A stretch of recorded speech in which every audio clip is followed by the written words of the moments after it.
Welcome to That's Good Sports. No, screw it. Welcome to That's Good Broncos. I'm Brandon. I too wish I could spend Pat Bullen's money in free agency perna. That's my dream. The Broncos now have a real right tackle in the Dolphins' JaJuan James, who said if I make one JaJuan a man joke, he will disintegrate my bones. Note taken, JaJuan. How about Jedi Obi-Wan Kenobi? Denver will also sign the corner/safety that nearly killed Philip Lindsay last year, leaking a secret for the Broncos' defensive free agency plans. They will sign any player who was able to tackle Philip Lindsay in 2018.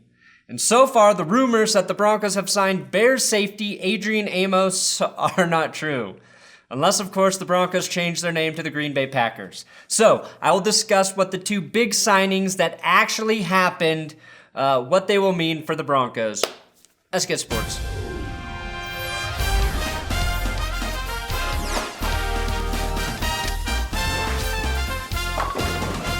Please subscribe to this YouTube channel for more football stuff. Also, this episode is sponsored by Manscaped. Aerospace engineers got bored after they conquered outer space, so they decided to focus their brain power in a more important direction, designing skin-safe technology that makes manscaping easy for everyone.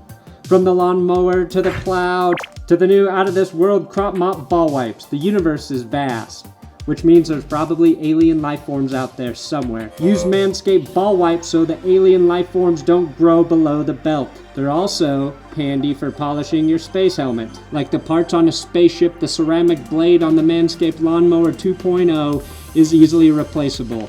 If Tom Hanks can fix Apollo 13 without gravity, you can swap parts on your pube mower. Men, if you want to be cleared for liftoff, keep it trim and keep it fresh down there with Crop Mop Ball Wipes. Save 20% with promo code SPORT20 or my link in the description for your manscaping kit today.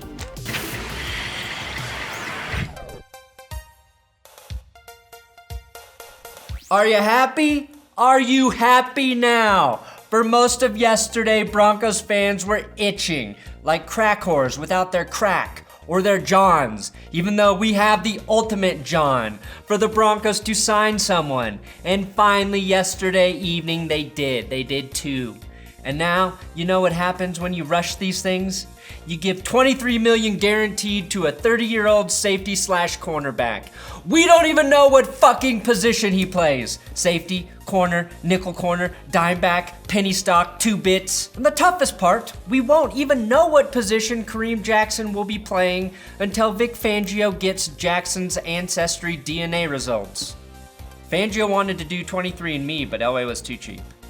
The Broncos' position is about to be the business end of doggy style if they keep spending their money like this. Unless, I remind you, Denver has like $100 million in cap space in 2020, so they can load some of these deals to take big cap hits next year. Okay, so maybe I oversold Jackson's position fluidity a bit. I'm a showman, okay? The Broncos are signing former Houston Texans defensive back Kareem Jackson to a 3-year, $33 million, including the $23 million guaranteed that I mentioned. Speaking numerically, I'm not really worried about contracts. The salary cap goes up every year. I think players should get paid. But the number that does bother me just a little bit is age. Kareem Jackson is 30 right now. He's turning 31 next month. Next year in April, he'll be 32. And by the time his contract is over, he'll be 33, which would be his 12th season in the NFL. And the year after his contract ends, he'll be 34. And 20 years after that, he'll be 54. Probably a grandpa. That's a lot of money and probably one more year than you should give a player that age. Trust me, I'm 34 and my body started to fall apart exactly at 32. My 32nd birthday, I got a new jacket, eczema, and hemorrhoids. Here's the good news. He's pretty damn good. Kareem Jackson is pretty damn good. Jackson had a 79.5 rating per Pro Football Focus, which made him the 85th best player in 2018 by their metrics. An easier way to say that is he was ranked as the 4th best corner in the NFL in 2018, just behind Chris Harris. Maybe the no-fly zone isn't dead. Maybe this aircraft is about to have Denzel Washington turn this motherfucking plane upside down. Break out the drugs because Bronco fans are going to the Super Bowl, baby, or a federal court hearing. Not sure yet. Throw in 17 pass breakups and 2 picks in 16 games. All of that corner/safety/nickel stuff might be a plus, when you think about it, okay? The Broncos found out with Bradley Roby last year that you need defensive backs that can fill multiple spots, especially when you have a guy like Chris Harris on the other side who's going to move outside or inside depending on where the team's best wide receiver is playing. And that might change with Vic Fangio and how he runs his defense. But Kareem Jackson's greatest attribute is he was in my Broncos defensive prediction episode. Kareem Jackson, Texans corner. And he may be the best corner available based on last year's play. Thanks for making me look smart, Kareem. Now Jackson plays a lot like Chris Harris. He's great in coverage, but he also can tackle with the best of them. 87 combined tackles, 5 tackles for a loss, 2 forced fumbles, and 1 sack.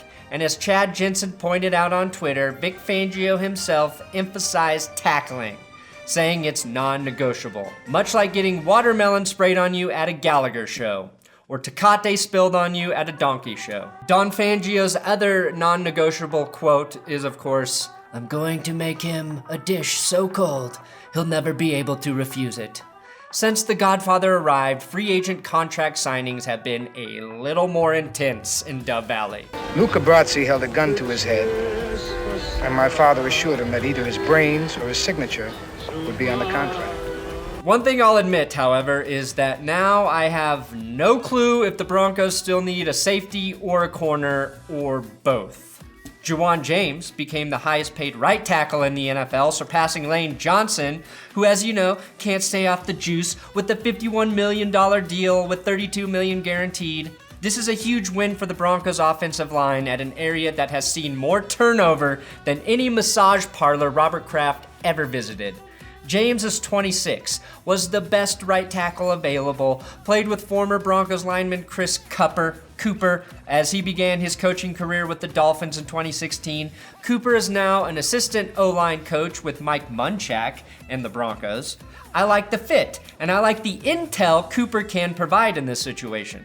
JaJuan James' most impressive feat was having his best pass-blocking performance during the coaching cocaine season in Miami, when O-line coach Chris Forrester resigned after having the video of him doing lines of coca infamously air on Nickelodeon. James said the hardest part about playing for Forrester wasn't always hearing him yell, "Come on, man, do it for the bump," but that my $20 bills always seemed to go missing from my locker. That was my vending machine money. Many players actually complained that season that the mini chocolate donuts in the vending machines mysteriously turned into powdered donuts. So I see why James was upset. Is James a perfect right tackle? No, not at all. He gave up 7 sacks last season, which is a lot until you remember he had to block for Brock Osweiler for 5 games. And he could never tell if Adam Gase was being sarcastic or serious. "James, I need your first step to be with your left foot now." What? "James, you played great today." I could see how that would mess with the player's confidence, but James has the size and athleticism to hopefully play to his first-round draft potential under the right tutelage. Exactly like the Broncos left tackle Garrett Bowles, who finished the season with a PFF grade 0.1 points lower than James in 2018. There's no way to be certain about these signings, but the Raiders overpaying for tackle Trent Brown seems so Oakland. And the Broncos got a good deal for James with similar money. Why does it feel that way? Because Tom Cable, the Raiders offensive line coach, has had a terrible run with his lines the last 3 to 4 years. I'm optimistic for Denver knowing Mike Munchak has an eye instead of a nose for talent. I'm excited. After all, Elway could have had nearly 3 times the cap space to work with day one and only signed Devin Funchess like the Colts. $100+ million in cap room and you splurge on Funchess? As soon as I win that Powerball, man, I'm gonna buy me a new CPAP machine and switch to Budweiser instead of Bud Light. Yiddly-doo, Colts! We predicted Denver to make 2 big signings, and they did by bringing in 2 of the top players at their respective positions at 2 major areas of concern, and 1 for each side of the ball. Assuming Jackson's age does not catch up to him and James can get better with Munchak, these are strong moves day one for the Broncos. Matt Paradis has said the door is not closed with the Broncos as well, so that is something to root for moving forward. would love to see Denver bring him back. But remember, none of these signings will be effective if Joe Flacco isn't any good.